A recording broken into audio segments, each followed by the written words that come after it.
What is going on, guys? Today we are back with another video. Very exciting day. We are doing something completely different, as you can tell, and a lot of you guys probably can even tell where I am already right now. But you guys have been asking for a river walleye fishing video for a long time. Why don't we fish more rivers? Well, because where we live in northern Wisconsin is littered with great walleye lakes that are deep, clear, pristine waters. And I just love fishing the Northwoods, but obviously walleyes live in many different locations, a variety of locations, and big river systems are one of them. And today we are down here on the St. Croix River, and we're kind of be fishing basically between Stillwater and Prescott. I have no idea how far we're actually gonna go. And it is me. We got Mitchell in the boat. Wave to the folks at home. What's up? And yeah, we are doing stuff. We are doing stuff. We are doing stuff in which we don't know anything about, which is river fishing. I actually used to do some of it as a kid growing up, and have done some of it in my adult lifetime, but not a lot of it. And basically, one of the easiest ways I know of to get on fish in a lot of these big systems is fish very big structures where there is current, right? And that's kind of what we're going to be doing. And a lot of rivers have big neck downs, pinch points, things like that, and that's what we're going to be targeting today. Not maybe because it's the best spot, but when you come out to one of these massive systems like this, how do you get on fish quickly? Well, in a lot of these areas, there's going to be a lot of life. Now, a lot of it might not be like the stuff we're going to want to catch. It might be white bass, it might be sheephead, it might be walleyes, saugers, which we are after. But there's always a lot going on, a lot of these neck downs. So we're actually going to one of these neck downs right now, and we're gonna kind of have a two-pronged approach. And one of these, we're not gonna be sitting on a spot. It's already like 9 a.m., so we don't have a lot of time to film this today. And where was I going with this? We don't wanna waste a lot of time. So one thing you can do is we're basically gonna be relying on two tactics. One is gonna be trolling crankbaits on lead core. And we might do like one trolling pass on each spot, and if we don't get bit, what we're gonna do is if something looks good, we'll go through and jig it, right? Like a smaller section of water. Or you know, maybe we'll do a lead core pass and catch 3 fish, and then we'll just tweak that and dial that in, right? I don't know. But that's kind of the deal. You know, if we don't see anything we like while we're trolling the lead core, kind of down in some of the structure relating close to the channel, then we're not gonna jig, right? But that's kind of the deal. We're gonna fish quickly, which is kind of what you got to do on a big system like this. So I'm gonna quit talking. We're gonna drop some lead core rods and hopefully put some walleyes and saugers in the boat today. All right, so trolling was a no-go for us, but that's all right. I mean, there's kind of a lot of flat water in this spot. Didn't really look super good. I'm sure it's sometimes a year it's probably good. But what we're actually gonna do now is we're gonna switch over and do some jigging kind of right at the deepest spot of this channel and around kind of some of the points and stuff real close to here. And all we're gonna be doing is basically dropping straight down. We're fishing a lot of current. We're fishing a 3/8 ounce head right now. And sometimes you kind of got to play with the weight of your jig, but basically what we're going to be doing is we're going to be dropping all the way down to the bottom. And we're spot locked right now. What I'm going to do is once I'm slack line, I'm just going to take us off spot lock, and I'm just going to kind of drift with the current and keep this bait pretty much vertical the whole time, kind of like this here. Now, I don't have a lot of experience doing stuff like this, but it's a good way just to kind of cover water, and you're not fighting the current all the time. You're just moving the bait downstream at obviously a very natural rate, which is the current. And all I'm doing is picking the rod up and just kind of setting it back down like that, right? And we're kind of moving along at about 0.4 miles per hour right now. And sometimes if we get going too fast or the wind makes us go too fast, I'll just kind of kick the trolling motor forward to kind of keep us floating down. So we might do this for a little bit, see what we get, and make a call from there.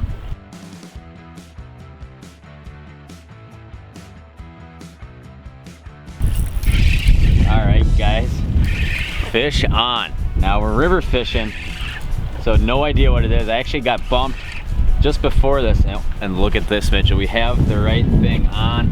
It is not very big, but it is my first sauger of the year. All right, there we go. First sauger of the day. Now, like what we kind of talked about here, we're fishing a big neck down. I'm sure this is a crazy community spot. Pretty little guy there, we're gonna let him go.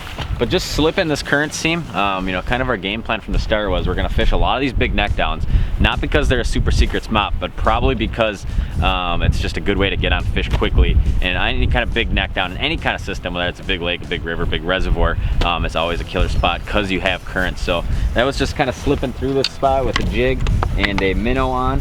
And yeah, you know, we kind of told ourselves we're gonna troll these spots, and if we see what we like, we're also gonna jig these spots. So number one, let's just catch a whole bunch more bigger ones now.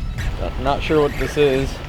Oh, you got the fabulous, spectacular sheep's head. Cool. Nice little drum there. Nice drum, Mitchell. Thank you. How'd spot number one go? Well, we got one. Wasn't exactly a walleye, same thing. And then what, 3 sheephead?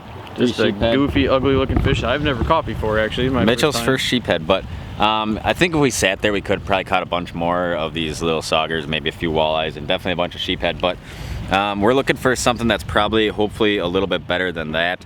So we're gonna kind of keep moving down the river. There's only one spot I want to fish that's not a neck down. It's kind of like a big hump complex in the middle of the river, which is not like a lot of the other things. So that's definitely gonna be a lead core deal unless we see something really good. Then again, we might jig it. But that's our next destination. So we're gonna keep heading south a little ways here and put the lead core rods back out, and maybe that's gonna be the deal.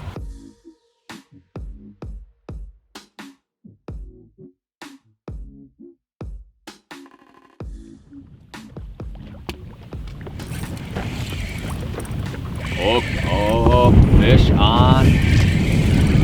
We actually tried the lead cord thing again. Did not work at all. So we came back down to another neck down here. We're kind of just fishing a little current seam. And oh my gosh, it is the right kind of fish. Oh no, Mitchell. I had both flipped. And it's another sauger. So that is 2 so far. We have not caught many fish. That sun glare is awful. All right, there we go. Sauger number 2. All we're doing is pitching, just little jigs, 3 ace and a little fathead or a little sucker on there. And there we go. He's probably about a 16, 17 inch sauger. Pretty little guy. I like these little things. Now we have not caught a lot of fish yet, but both these fish we have caught have been in these little current neck downs. So I don't know if this is like what we're gonna do the rest of the day. Obviously we're not catching big fish yet, but it is a start. And these pinch points are obviously great spots to start. And I'm sure if we kind of worked our way around and spent a lot more time fishing each of these, we could probably catch more. But who knows, maybe we're just about to get into them.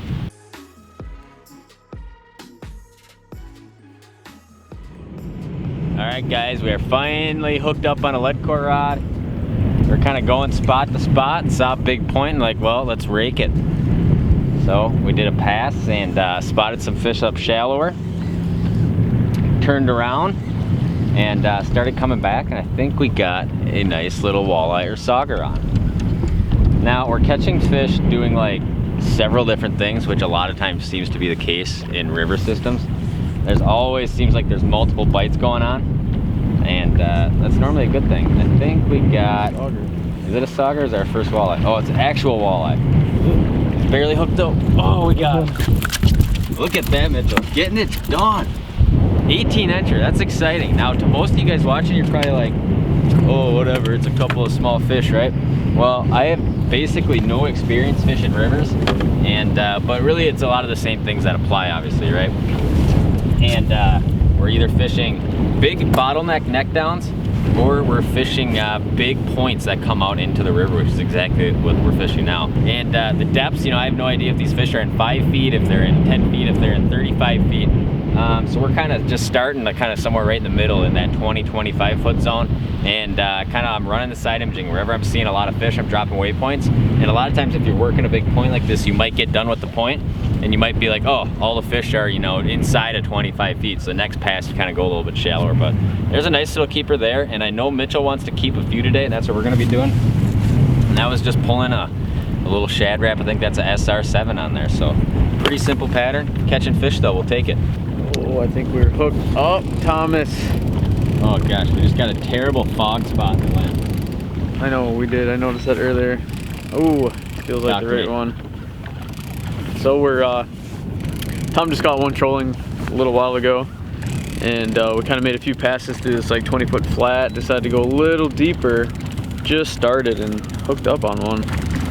Feels, feet back on lead. Feels like the right kind. Nice. No, still on. Just a little one. Hey dude, it's another walleye. But it is another. It's a keeper. It's a keeper. It's a nice walleye. Oh, got him, Mitchell. Oh, good job, Tom. We got him, dude. Figuring it out. There's nothing that excites me more Probably the nicest one than figuring out a new bite. That is a nice one. It's a 19 incher, dude. Yeah. Easily nice fat one too. Nice fat, super healthy fish. Awesome, I'm excited. That one came on. Little fire tiger flicker shad. All right, here you go, take a look. We're starting to piece it together out here, and actually we're having quite a bit of fun for not doing this very often. So I think probably come out here more. What do you think? We're gonna be river rats soon. River rats, yep. All right. All right, so like a lot of times on these videos, we like to kind of treat it when we're on a new body of water like we're pre-fishing for like a tournament or something like that, even though that is not what we're doing. But we kind of want to sample a lot of different stuff. You know, we caught some, you know, a couple of short fish fishing real quick, those saugers at some of the pinch points, and we hit a couple of these points real quick, and one had a few walleyes on it that we caught some nice ones, and the other one that we hit did not. So that's kind of a pattern. You know, it seems like for fishing a lot of these big points, we're catching walleyes so far. For fishing these tight pinch points, seems to be saugers and smaller fish. But we're about to run down to another pinch point a little bit farther down the lake just to see what it's about and kind of make sure we have fully sampled everything. So we're gonna make a little run, and we'll probably be slipping some current with some jigs again, but we'll see. I have no idea. We'll see when we can get there.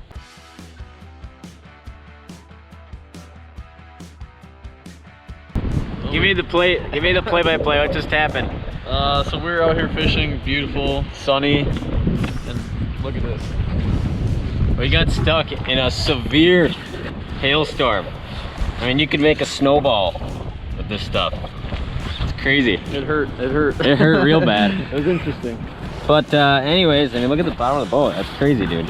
It is crazy. Anyways, a lot of you guys could probably figure out where we are here. Not a secret spot, I'm sure.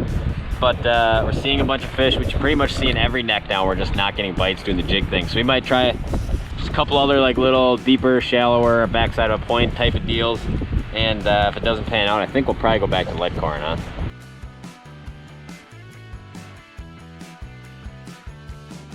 All right, we just survived a massive hailstorm. Still raining, as you can see.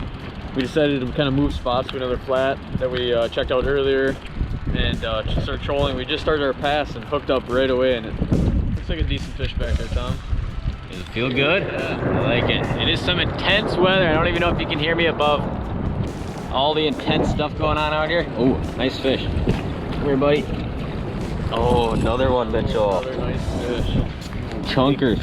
We will take this all day, Tom. It is appearing that he's kind of beat up old river rat warrior.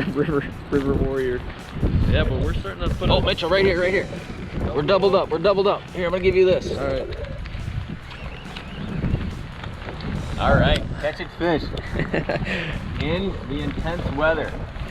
Now, like you've seen today, we've done a whole bunch of different stuff. Oh, hold on. Just lost the camera. No, it's still on. It's still on. Okay.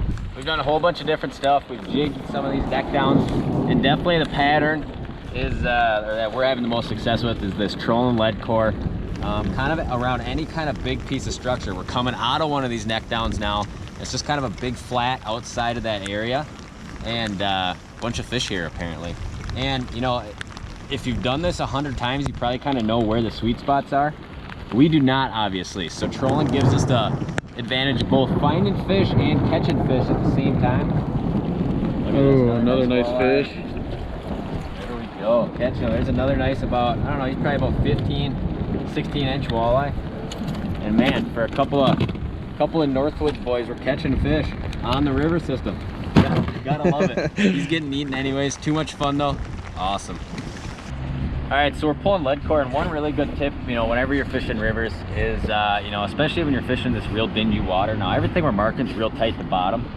So we're trying to put our baits, obviously, real tight to bottom or occasionally ticking bottom. And, you know, with lead core, it's super easy. You know, you can know all the dive curves and everything like that, and you still end up playing with it a lot of times. So you can see we're ticking bottom here on this rod. I'm not sure how well the GoPro is going to pick this up. But you can see it's knocking pretty hard. Now all I'm really gonna do is start reeling in a bunch of line until it's not ticking, or just ticking once in a while. I still like them ticking once in a while. Still ticking there a little bit. And this river, it's a lot of undulating sand, kind of where we're fishing right now. All right, so now I'm not ticking. So I know that bait's gotta be real close to the bottom. That's exactly what we want. Huge triggering factor when you're trolling along and that crankbait just kind of deflects once in a while off a high spot or once in a while ticks. And it's just, like I said, it's a huge triggering factor. Easy way with lead core to figure out how deep you are, where you want that bait, and all that kind of good stuff. And same thing goes the other way. You know, if we're coming off a 14-foot flat and all of a sudden it's, you know, 23 feet, we'll let out a bunch of line to get those baits a little deeper. All right, well, that is gonna do it for today. It's late afternoon, evening now, and we're gonna wrap up. It was a fun day. Now, huge challenge for us.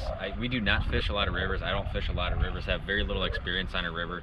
But basically the pattern that we use to get on fish quickly is, number one, fish these big neck downs. These big neck downs are just fish attractors, right? There's bait there, there's a ton of shad there, there's all sorts of stuff. I'm sure there's catfish, sturgeon, and all sorts of stuff down there. And obviously there's walleyes and saugers there too. And we jigged a few fish in those. And the other pattern was obviously getting on large flats, either close to these neck downs or big points that extend into the river. And we were trolling lead core for those, and yeah, we were kind of trolling a lot of these shad body baits, flicker shads in a 7, and the 7 shad wrap as well, and that pretty much accounted for all of our lead core fish. Some smaller ones not on the video, and then obviously some decent walleyes on the video. So if I was going to come out here again tomorrow, I'd probably lead core the whole time, and I'd fish a lot of these big flats around these areas, a lot of these big points, kind of like we talked about. That definitely kind of seems, for the amount of time we spent doing it, like the winning pattern. And we only really did this on what, 3 spots? Yeah. And 2 of them produced fish in like a couple of passes. So I think if you spent a whole day doing this, it would be a productive pattern. And obviously you kind of keep dialing it in and dialing it in as far as where those fish are, what spots are productive, what spots aren't, kind of as the day goes on. And like I said, the other pattern we were doing was just jig fishing. We were doing jigs and kind of fat heads or jigs and small chubs, and just kind of pitching them in the current on 3/8 ounce heads. So I think with those 2 things, you can probably catch fish in just about any river system, anywhere, right? And I am by no means dialed out here, considering this is like the first day we spent here, and we didn't even get here till what, like 10 or 11 o'clock we were fishing. But it was a super fun time. Mitchell, take it over. How was the day? It was good, man. It was a good day. Like you said, we don't fish the river much. I mean, you kind of grew up fishing out here a little bit, not walleye fishing. Yeah, I grew up fishing in the river, not out of a boat, so it's completely different. But for not knowing what we're doing. Yeah, it was a good day. A bunch of eater walleyes. So, a bunch of eater walleyes, some saugers. I mean, you can't complain about that. And yeah, I think we got what, 4 of them in there, Mitchell? Yeah. Got 4 nice eaters. Fish tacos. For fish tacos. And yeah, so that's kind of our wrap on today. Hopefully you guys enjoyed watching this video. We definitely want to come down here and do some more of this stuff. You guys are always asking for river videos, so hopefully this is beneficial for you guys. And yeah, well, I'm sure we'll be back here either doing some more walleye fishing or muskie fishing or both. So we're gonna get out of here. I appreciate you guys watching. I apologize for the crappy camera footage today. We had water inside of a lens, and then it was like a torrential hailstorm for a while, so we had to switch over to the GoPro. But thanks for watching. If you guys are not yet, please subscribe. Stay tuned for more.